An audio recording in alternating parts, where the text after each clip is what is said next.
opposite ya kuwa na nywele mingi ni kuwa hauna nywele. Huyo hana nywele. Ni kama amepitia kinyozi saa hizi. Bwana Boniface Nyoike Nganga is in studio.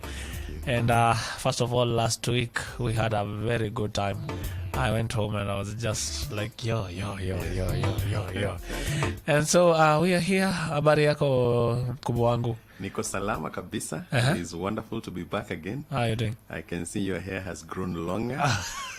Mimi nimepitia kinyozi leo to accept the reality of a hairless head. Wanakukulanga na smoother? Hapana, hiyo inaga smoother. Sigoda sha kupiga smoother sasa. Uhitaji kinyozi amsaidie. Leo inyoa ndevu na smoother. So hata najaribingi kunegotiate pale nipunguziwe price. But luckily it's my son who does the shaving. In fact, today is my son who shaved me. Yes, so you shaved at home? Yes, I shave at home. That's good. Leona kutajirisha vinyozi na nywele ni kidogo. Doesn't make sense. Nimeona ni siku hizi hata nikipita wananiambia, "Oya, ulidhani yako tutakula juu ukujangi." I'm telling you. I took my son kunyolewa for the first time. Ilikuwa shida. I think now I'm going to be shaving him. Alafu maybe atakuwa na return the your son does good. My son is the one who shaved me today. Alafu mama sometimes anaekelea hiyo mashini anaifinya. I think revenge the times I've disciplined him, so he's disciplining me back. Alafu mama anakuja na kupaka anakumassage kichwa. Wewe sijakuwa na your experience of late, but I think I need to nafai kuwa hivyo. Yes. Nafai kuwa hivyo. Mimi nilikuwa nakwambia smoother nilipitisha kwa ndevu. Ileta shida sana. Nilikuwa na matundo mengi sana. I know, yeah. Some skins react. I'm afraid of that thing called the smoother. Yes. Umoja kukoje? Umoja kuko salama. At least I think the people are calm. And we are thanking God for the peace in the country. We hope that things continue just being as peaceful as they are. What's your take on all this? Well, I think sometimes when people lose peace is when they realize the value of peace. I mean, if you talk to people who lived in the Rwanda genocide, they will tell you never play with a loaded gun. I mean, you may end up taking the bullet. So I would want to request all Kenyans of goodwill to just keep the peace. Of course, I know there is a frustration with the state of the economy, but I think God is in charge, and with time things are going to pick up. So let's keep the peace. Let's building the nation. Let's keep doing our part. A wise man once said, don't ask what your country can do for you. Ask what can you do for your country. Nice. And I think that's a good place to start. That's a nice one. Yes. We're still talking about dynamics of authentic relationships. Yes, sir. Kuna kijana aliambia last week tulipiga boy child realities mingi. Yes, sir. Mpaka tukawastua. Reality ni poa sahihi. Na mimi nikasema kama ulistuka ni wakati wa kuact sasa. The fear of the Lord lazima tuirudishe kwa hata. My good friend Atundo tweeted akasema ati tunafanya maboy child sasa watawachwa. Unajua ile wakati tulisema ni vizuri muitane mkutano. Mimi sitaki mtu awachwe. Lakini pia na mtu asiwachane. Na mtu asiwachane. Lakini pia usiingie mahali kama hujajua vile inafaa kukua. So just a recap on the things we mentioned.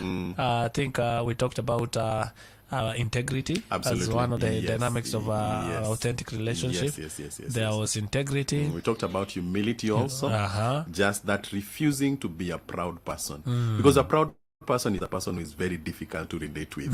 And somebody said that pride ni kama breath, kama unaona kama sazile uja brush meno. When you don't brush your teeth, everybody will feel the smell. But you won't. And that's how pride is. Everywhere you go. Wewe utameza mate. Wewe unameza mate uko tu sawa. Lakini manzi, the other people who are relating with you are having a very hard time. So of course we talked about the need to have a humility of heart so that you can be able to enjoy your relationships. By the way, there is no proud person that ever enjoys the relationship world. Wow. It's designed for humility. It's designed for humility. I think they were four. We also talked about we talked about self-awareness is another thing we talked about that is very important. Just the need to know yourself, because if you try to know somebody else and you don't know yourself, then you end up frustrating that relationship. Knowing what are your gaps, what are your strengths, what are your areas of growth, what are the things that you need to work on, so that as you get into a relationship, you lower your expectation on the other person and you increase the responsibility on yourselves to grow. Wow. And then the last thing we talked about intentionality. Just the fact that a relationship does not work by accident. The only thing that comes by itself is death and taxes. Every other thing has got to be worked out. Ukiangalia pale 1 Corinthians 13, mahali Paul anaongea story ya love. Ukiangalia ile definition Paul anapeana ya love pale, love is patient. Patience is an action. It is not something that works itself out, yeah? And then anaongea story ya love is kind. Yeah? Anasema love suffers long. So when you look at the whole idea of how Paul describe love, you actually realize that it's everything about intentionality. So what Paul anasema pale kwa 1 Corinthians 13 is that love is not an emotion. It is an intentional journey of applying yourself to certain character stretching demands so that you can be a blessing to another. And by the way, you realize that all those things you don't do for yourself. When you're being patient, it's for the other person. Yeah. So love is never about you. It's about the other person. So when you become intentional, then people enjoy relating with you. Can you imagine, Sazlo umekosea mse and they're being patient with you? You feel you have been held in a certain esteem. That's true. So we want to tell people that accidents happen by themselves, but love is not an accident. It's an intentional journey. kuna kitu mi ufanya Thursday na Friday. Yes. Mi uliza swali yenye napatia hata listeners wamekula shumbi. Yes. An opportunity ya kuadvise vijana. Na pia kijana ako kwa hiyo state, anaweza niambia vile na maneuver around that phase. Na leo nimeuliza watu how a healthy dating life should look like. Na nikasema ukiingia hiyo ndo swali ya kwanza na kuuliza. Tumsha recap. How just on pointers, I think that's also a topic we can handle in this series. How should a healthy dating relationship look like? I think number one, there needs to be a lot of transparency. Because ukiangalia sana watu wenye wana date, they hide who they truly are. So unapata, if it's a lady, every time they're showing up, they have their mascara on, and nothing wrong with those things. Amechora eyebrows pale, ameweka, lipstick and all those things. But those things are external. They are to make an impression. They are not who you really are. And so what happens is that a lot of people when they are dating, they hide who they are. And by the way, I usually tell people, don't date somebody that you've not first of all build a friendship with. Exactly. Because a lot of the dating journeys, inakuwaga ni ile mmepatana, there is chemistry. So you build on chemistry without knowing each other. But when somebody has been your friend, you know them, you know the good, bad, and the ugly. So by the time you're beginning to date, there is a sense of awareness of what you're dealing with. But watu wengi hawajuangi the other person. So transparency is one of the big things that I think must define a good dating life. Number two is truthfulness. Talking about who you really are. Not what you think the other person needs to think of you. Wow. Yeah? Kama mshahara yako ni mbao, usikuje pale unaanza kuwekelea lifestyle ya chwani na wewe ni level ya mbao. Leave your size part time. I think I shared this last time that when I was dating my wife, one of the things that helped is that me singeweza kuafford kumpeleka in an expensive cafeteria.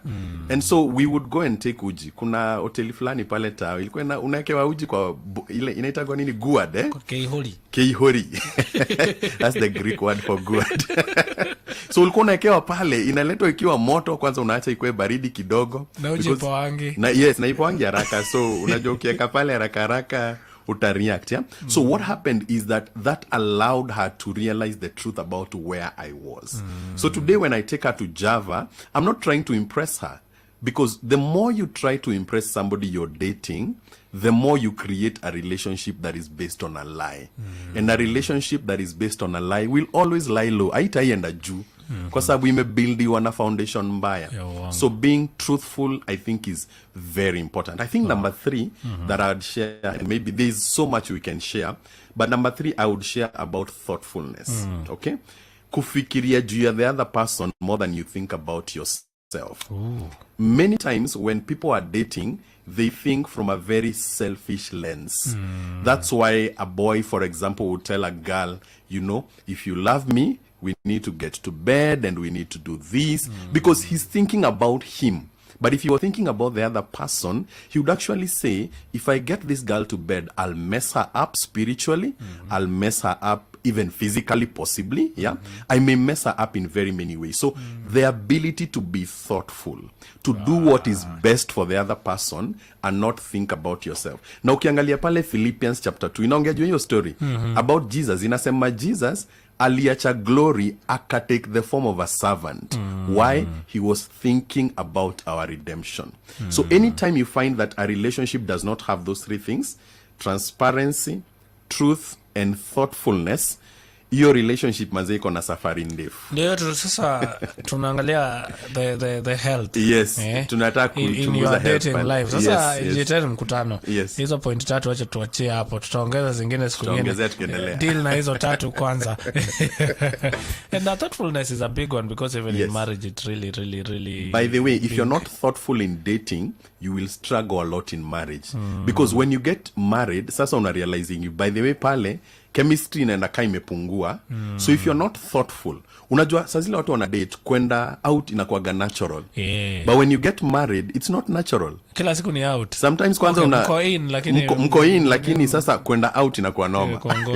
Kwa sababu ya nini? Because when you are dating, sometimes people can be a bit thoughtful. But when you get married, ushazoea ushamweka pingu za maisha. Unasikia vile zinaitagwa? Pingu za maisha. Kuna ile mentality ya unishaka kwa kesho. Familiarity, yeah. Kuna hiyo familiarity, huyu nishaka box, yeah. So una find thoughtfulness inaendelea decrease. And by those are just foundations. You have to keep reinforcing them even after marriage. The more thoughtful you are, the more loving you are. You cannot love somebody you're not willing to be thoughtful about. All right. Yes. Hata mimi nitaenda kujiita mkutano. Hata ujiite kama mkutano. So today on dynamics of authentic relationships, what are we tackling? Yeah, today I want to take a very interesting perspective to it, and we are going to be talking about the spices that go into an authentic relationship. Spices. Unaona ukipika chakula pale, unaweza pika chakula tu ikuwe flat, uletoe mchele iko tu flat, imekuwa tu chumvi na maji. Pilau njeri. Yes, ama pilau njeri. But unaweza pikiwa wali. Unajua kuna tofauti ya mchele ya kuchemshwa na wali. Naijua. Unajua imewekwa mnazi pale ndani, imewekwa manukato pale, vitu pale ndani, ya. Matawi hivi. So ukikula ile mchele unasikia ladha yake ni tofauti na ile mchele ya kawaida. And that's the same thing about relationships. Relationships have certain things that make them more joyful, that make them more enjoyable. Na watu wengi hawafanyangi hizo vitu. So they end up having a relationship that is flat. Una find tu wase wana coexist. But they are not friends, they are not one, they don't enjoy each other's company. And it's because there are certain things they are not doing, and there are certain things they've not injected into the relationship. So that's what we want to just take some few minutes and talk about. What are some of those things that we can do that can inject a greater life into our relationships? Yes. Na nitaanza na moja kama utanikubalisha. Yes, nitaanza na moja ambayo ni ya muhimu sana, yenye watu wengi hawananga. A lot of people know how to fall in love, but a lot of people don't know how to walk in wisdom. Na wisdom ndio recipe number 1. Kama una wisdom, relationship walitakulemea mbaya. Unajua Solomon alidai wisdom. Yes. Akakuwa na mademu wengi sana. Ndio hiyo sasa. Na hiyo wisdom tunaongelea mambo gani? By the time Solomon anapata mademu alikuwa shachana na God. So hiyo ilikuwa kuna wisdoms zinakuwa kuna prayer alimake wale divert attention yake. Hati yake ilitekiwa, of course, somewhere along the journey. Hati yake ilikuwa captured na mademu. Na by the it's not wisdom that inafanya msia kuwe captured na mademu, ni power. Ni power. Yes. When your passion for power becomes greater than your passion for wisdom, your passion for power becomes your downfall. Ndio unapatanga msee akipata do, for example majamaa. Ziko ushaona majamaa hata wanajuana na God, walikuwa saved. Then akapanda career path pale, akakuwa manager, alikuwa hata na wife. Then all of a sudden akagundua by the wife atoshi mboga. I need to have a side chick and I need to have all those kinds of things. It is because aliachieve power lakini haku gain wisdom. Kwa sababu foundation ya wisdom inakuanga the fear of God is the beginning of wisdom. Yes. Wow. The fear of God is the beginning of wisdom. So anything that tampers with the fear of God tampers with your wisdom. So I think the first thing that I want to mention that is a big thing in the world of relationships, in fact, there is nothing that will decorate your relationship with joy like wisdom. Oh my. Yeah? And the wisdom inatafuta ngawaje? The fear of God. Why is it that many people don't enjoy relationships? The fear of God in them iko chini bado. So you know what the fear of God does? Inaletanga wisdom yenye inafanyanga mimi nikirelate na wewe kama Karis, I can anticipate your need. Can you imagine relating with somebody mwenye anaweza anticipate aseme by the way nimepitia town and I feel Karis and I need kubaywa hot dog pale. Hey. So you think in advance and you don't wait for that need to become obvious. So the people that you're relating with get to enjoy the output of that wisdom. Wow. Na watu wengi awananga hiyo wisdom. There are times, sometimes nimepitia mahali, nimesikia tu ka instinct kwa hati yangu, chukulia wife ka chocolate. Na nikifika pale mtaani, napata manze maybe siku yake ilikuwa mrefu, watoi pengine wamemsumbua, but that gesture just brings a certain joy in her. But that gesture is an output of wisdom. So wisdom, Bible inasema it is the principal thing. Wow. Ukipika keki, auanzangi na kuweka mayai, unaanza na kuweka unga. Yes. So wisdom is the first one. Jua mimi kama mpishi wa keki. Wewe mpishi. Mbaya sana. Multi-talented, multifaceted. Keki ni mambo yangu. Na pia inasemanga, if any one of you lack in wisdom, yes, let them ask. Wow. Sasa tulipe bila hapa hivi. Alafu turudi tuendelee na hii conversation. Sawa sawa. All right. Shajara ya biashara na Gloria Musimbi. Mchana mwema popote ulipo msikilizaji na karibu. Kuanzia mwaka ujao taifa la Kenya litaanza kusambaza taarifa za walipa kodi na angalau nchi 110 na hivyo kuashiria msukumo wa hivi punde katika kupambana na ukwepaji wa kodi kuvuka mipaka. Ufichuzi wa Benki ya Maendeleo ya Afrika unaonyesha kuwa Kenya imejitolea kufanya ubadilishanaji wa kwanza wa taarifa za walipa kodi kufikia mwisho wa mwaka ujao pamoja na Tunisia na Ukraine. Hatua hiyo inaonekana kuwa muhimu katika kukabiliana na ukwepaji ushuru na hivyo kuongeza juhudi za Kenya za kukusanya ushuru kando na kuongeza vita dhidi ya ufujaji wa pesa. Na mamlaka ya utozaji ushuru nchini KRA imepoteza zaidi ya shilingi bilioni 360 baada ya mahakama kuu kubatilisha uamuzi ulioagiza wamiliki wa duka la jumla la Isili kulipa pesa hizo kutokana na ushuru wa kampuni. Jaji Alfred Mabea alisema kushindwa kwa KRA kutoa pingamizi kama ilivyotolewa na mlipa kodi ndani ya siku 60 kama inavyotakiwa kisheria kuna maanisha kwa pingamizi hilo limeruhusishwa. Hii iliwasili kama KRA masuala ya kampuni kwa miaka 2015 kwa mapato ya kodi ya shirika, kodi ya ongezeko la thamani ya biashara na malipo unayopata pei kwenye mishahara wa wafanyikazi. Shukrani kuungana nami msikilizaji. Jina langu ni Gloria Musimbi. Shajara la biashara. Experience the hope, the music, the anointing. This is Hope FM, where you listen and live. Hope FM exists to know God and make Him known through evangelism and discipleship. For feedback, suggestions, or complaints regarding our programming, talk to us on 0709-861180 or email us on feedback@hopefm.org. Reach us through our social media platforms at Hope FM Live. We would like to thank you, our listener, for your continued support. Hope FM. Listen and live. The meat of the word. Okay, verse 12. Verse 12. But he answered and said, Verily I say unto you, I know you not. So our listener is asking, what did Jesus mean by that? Maybe they missed last week's session. Now on your favorite podcast platform, or better yet, visit www.hopemediakenya.org and listen to powerful Bible expositions you missed on the meat of the word. From what is a cult, the book of Revelation, the book of Acts, the book of Joel, the book of Matthew, and much more.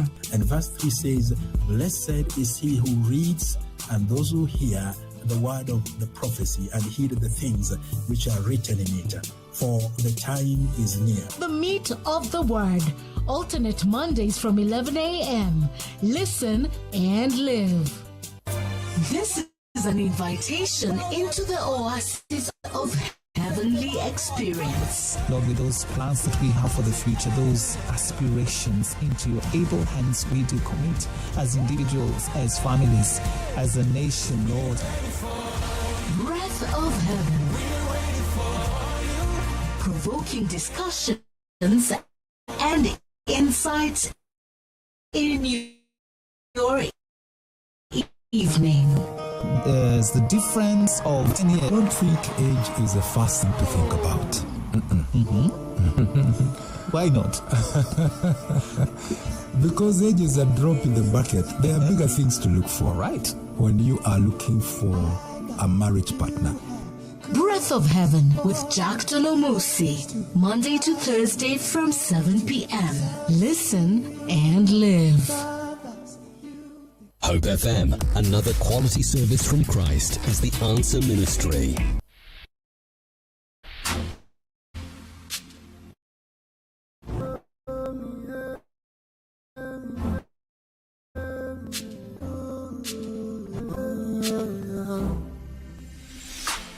Muda mwingi nilipotea,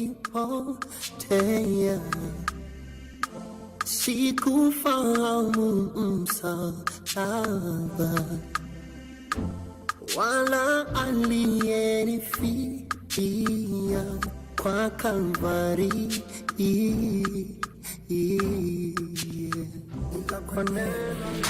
Kwa neno lake Bwana Mungu nilijiona mimi mwovu, nikageuka na kutubu kwa Kalvari. Rehema bure na neema, sama naloni lipewa, ndipo aliponifunguwa kwa Kalvari.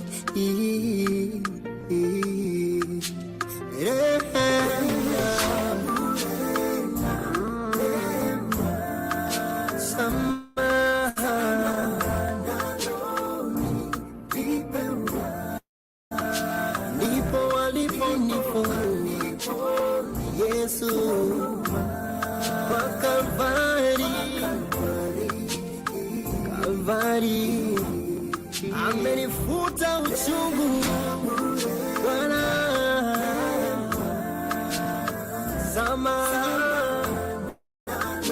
kwa huruma yako.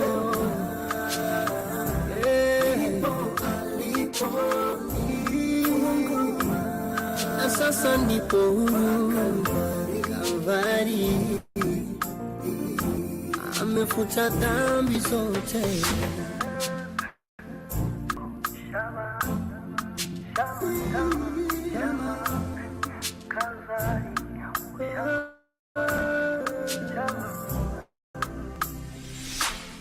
Yote kwa Yesu namtolea,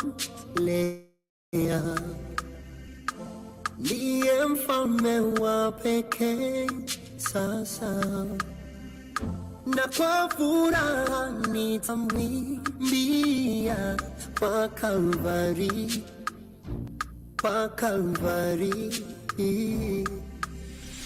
Jinsi pendo lilivyo kuu, neema ilishushwa toka juu, alitufanyia wokovu kwa Kalvari, kwa Kalvari.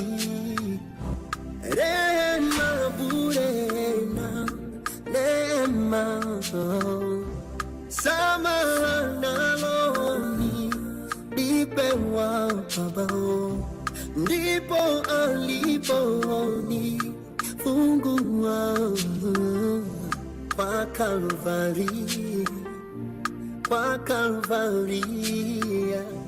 Rehema bure na neema, sama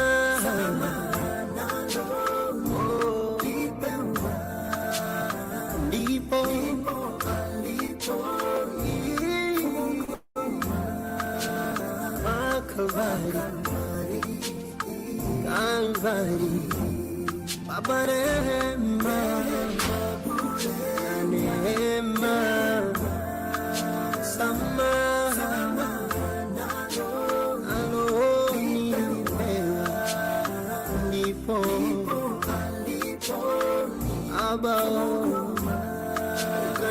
ya msalaba, upendo wako Bwana.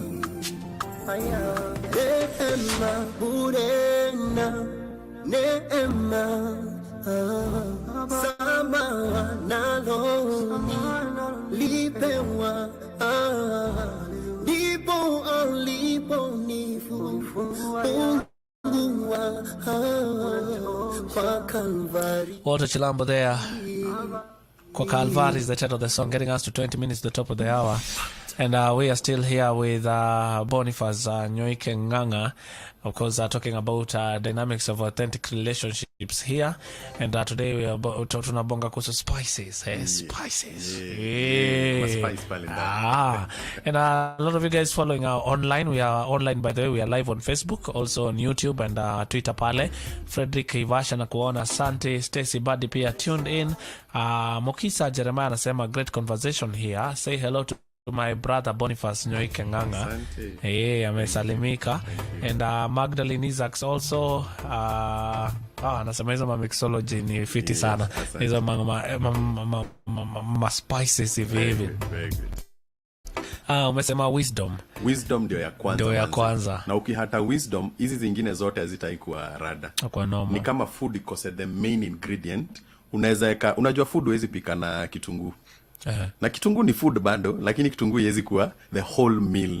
It's part of the meal but not the whole. Kuna zingine uweko kama hot dog. Yes. Wewe unakazi na kwa kitunguu ndio food. Lakini huwezi kula zikiwa peke yake na kwa mbaya sana. Unaweza imagine umeletewa sahani, the only food in that sahani ni kitunguu peke yake. Machozi. Hata unaweza angalia ule msee ushindwe, kwani umenipima ukaniona aje? Kubeba ufala. Kubeba ufala kiasi. So we are saying that wisdom is the basic foundation in relationships. And it is the thing that watu wengi hawatafuti in life. I usually do a small research, especially with young people who are dating. And I ask them, when was the last time ulisoma book juu ya relationships? Yeah? Versus kusema, okay, mnapendana. And it's okay kupendana. But your love without wisdom ni kama kompenye kona hardware na ina software manze. Ngori mbaya sana. So tunasema wisdom is the software. And then number 2 thing that I want to mention that I think is also very important, kuna kitu pale inaitagwa emotional intelligence. And emotional intelligence inamaanisha the ability to manage your emotions in a way that you become an asset in your relationships and not a liability. Kuna wase pale wakishika makali ama wakikasirika, they overreact, they do crazy things. I mean, we've heard of even people killing each other because maybe mse alikasirishwa in one way or another. Hapo nasikiaga wakisema mse hata kuagi mse wa hasira. Yes. It is because mse si ati ana love. By the way, people rarely kill people because, ikuagi a love issue, inakuaga ni an issue of emotions, ajui kubalance emotions zake. Yeah? I don't know whether ushai relate na mse mwenye hata saa zile amejamu, kuna vile tu yo ujibeba, una find iyo conflict, kuna vile inakuwa resolved more easily. And then ukadeal na mwingine, manze katriga kadogo hivi ni kama tear gas imerushwa kwa room. Yeah? Moshi inajaa kila mahali, mnachoka, mwezi breathe kwa sababu huo mse ni kama skunk akiwa place. Akue trigger tu kidogo. Naachilia lufu mbaya. Na mi waambia vijana, hata hakuna sifa kwa kusema mimi na kwa gamze wa maasira. Hakunaga. Ini sifa mbaya. Ati the only thing to mimi nikikasirika, ishieni. Nikikasirika, kimbieni. Hakuna sifa kwa statement hakunaga. Because inamaanisha uko na emotional immaturity. By the maturity ya ukweli haikuagi miaka. Maturity si kufika miaka 18.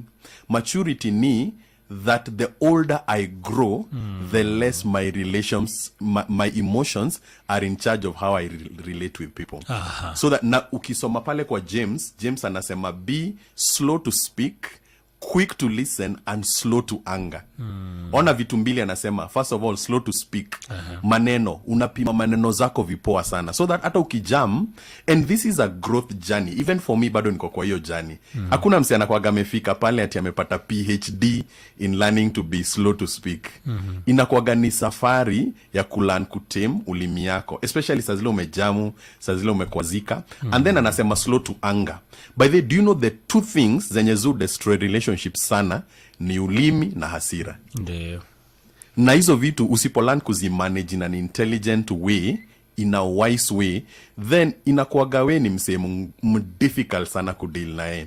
And especially even for married people who are listening to us this afternoon, I would want to encourage any person that may be even in a difficult marriage, just work on those two things. You'll be amazed at how things change when you learn to speak with maturity na kukanyagia hasira. Unajua si ati hasira iko, but unaikanyagia. Unaona vile gari inakuwaga na accelerator, alafu iko na nini? Brakes.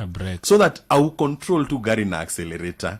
Kuna saa ingine unacheki unaona accident pale nenda kukam kwa hii relationship, kuna hasira inanipeleka, so unakanyagia hiyo hasira. And that is called emotional intelligence, which is a huge spice in the world of relationships. Yes. Anipeleka kwa scenario ya he is a good person. Yes. But there is a but. Yes. And your but inakuwa hapo for many years. Yes. Without somebody working on that but. Like wife anaambiaga watoto babenu akikasirika mutoroke. Watoto wamekuwa wakubwa wakisemanga baba yetu shida yake ni hasira tu. I'm like, if that hasira will have dealt with, the story will have changed. Yo matime walikuwa natoroka wakijificha, wangetengeneza a rapport and a beautiful thing.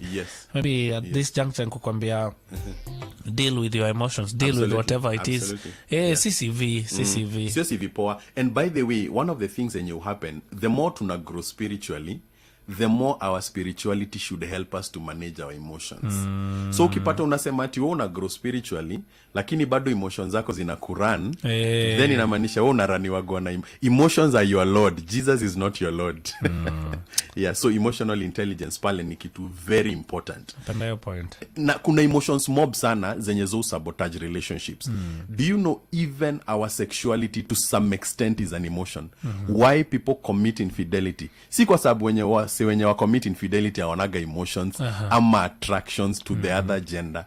And by the way, something important to tell the people who may be dating is that marriage is not an insulation against attraction to the opposite gender. Ni wewe learn to manage things zako in a certain way that is responsible and godly. And one of the biggest things the Holy Spirit does, ukisoma pale Galatians chapter 5, the fruit of the Spirit, God kupatia iyo ability ya kumanage feelings zako. And it's something that we keep growing on day by day, and the more you grow in it, the more heart yako inakuwa more mature kuleta value na joy kwa relationships. So emotional intelligence ni muhimu sana. And please note that tunasema inaanza na wisdom. Without wisdom, hata emotional intelligence hautakuwa na. Haiko. Haiko. Because utakuwa justify kitu yenye haikujengi number one, but ina affect pia watu wengine. Absolutely. I remember, kama sahi me, when I got married, mi najuaga word kuliko wife yangu. So do you know there's even a way unaweza tumia word could justify a wrong thing? And I remember, I used to do that, Unajua ile unatoaga ile scripture inakuwaga pale Obadiah, mali unajua wife hajaichungulia or whoever you're relating with hajaichungulia. So because you lack wisdom, what wisdom does is that it brings the fear of God, and it brings the ability to treat people the way God would want them to be treated. Nice one. Yes. Spice number 3. Spice number 3. Listening. Anze hapo kuna ngori. Hapo kuna ngori, Kuna ngori. Yeah. Yes. Nimeanza kujitaka mkutano. Umeanza kujiita, Umeona, na by the way, we are talking about having a relationship. Mimi nimegundua hata tukidate, nilikuwa mika kishika mika na kwa kameshika. Nikianza kubanja ni hivyo. Na pia imeleta ngori for a while pia nikianza marriage. Listening. Because hakuna mtu anataka mtu asikiagi. Hakuna. By the way, there is a wise person alisema, the proof of love is the willingness to listen. Hauwezi ambia msee unampenda kama umsikilizangi. Na sisi, especially men, tunakuwaga na hiyo challenge. Saa ingine tunafikiriaga that, especially madam, maybe wife yako, anataka anaanza, and maybe sometimes anataka tu umsikilize. Anataka tu kuvent, atoe ile kitu iko kwa roho yake, so that akuwe hard. And by the way, the willingness to listen is the proof of humility. Do you know it takes a lot of humility to listen? Kujikanyagia breki na useme yenyewe, mtu maybe hata ile kitu anasema sisikika ina make sense sana, lakini wacha tu nimsikilize. Because even God, and that's why we love God, kwa sababu ya nini? God listens even to the most foolish prayers. So yuko shisikia mtu mdogo akipray, mtu yakamaliza kupray ukasema enyewe amepray lakini kuna venye mkasema tu amen ndio mtu yasisikie vibaya. But guess what? God uchukua hiyo prayer na anaisikiliza. Because the proof of love is the willingness to listen. And the better a listener you are, the better you are able to bring joy in your relationships. And one of the things that, again, nataka kusema, yenye you contribute sisi tukatae kusikiliza, the people we are relating with, is a prejudgmental attitude. Na kupima nasema, hata ukianza kuongea na kumalizia sentence yenye ulikuwa unatry kusema. Kwa sababu ya nini? You have already a prejudiced mind against the other person. So, ukitaka kuwa a better listener and a better person in relationships, you must learn to remove your prejudices. Useme, by the way, hata kama sishikanishi vile mse anasema, wacha tu nimpatie the gift of attention. Ukiangalia, one of the biggest challenges in many relationships is people don't feel like they're being given attention. And what is the first way to give somebody attention? Listen to them. Just listen to them. And it is a growth journey, by the way. Hakuna msi uzaliwa na the gift of listening. Listening is not a gift, it's a discipline. Mimi nilifika mahali nilikuwa nasema before mpaka najema karisikiza like najiki busy kwa mind. Kwa sababu hata mimi nilikuwa story kianza na malizia ama naona hiyo direction kuna venye inaenda manze mtu anataka tu apige story. Lakini nikaambiwa you really improved kwa kusikiza. By the way, ukiimprove kwa kusikiliza utafind many other areas zimeacha kustruggle. Kwa sababu researchers wanatuambiaga over 60% of problems in relationships zinaweza kuwa solved when people just sit down and listen to each other. Saa hii ngori tuko nayo ya maandamano, wase wanaongea juu ya nini? They just want to be listened to, right? Ni kuwa listened to. Watu wengine wamekataa kukaa chini kuongea na kusikizana. Can you imagine what would happen if both sides of the divide, for example, this is a political example, wakae chini waseme, let's listen to each other. Let's not say nyi hamna point. Na wacha si tuseme sisi ndio tuko kwa power, so you should listen to us. Tuseme tu, let's just sit down and have a dialogue. Yeah? Can you imagine how this nation would change? Yeah? Because a lot of problems zinaleta gwana hiyo story ya umewrite mse off. Hata jabonga umeshamwrite off. Yeah? And that whole thing of writing people off, gaslighting, all those things is a very terrible thing. Kitu ingine pia inaleta shida kubwa sana kwa historia ya listening. Ni unakuta one of the parties labda amekula mbuko kuliko mwingine. Kwanza mbuko ni mbaya. Amesoma kuliko mwingine. Huyo asikiagi. Na unajua hata kuna scripture usema knowledge puffs up. Ukikuwa na knowledge mob, kuna vile kichwa inafura, masikio zina block.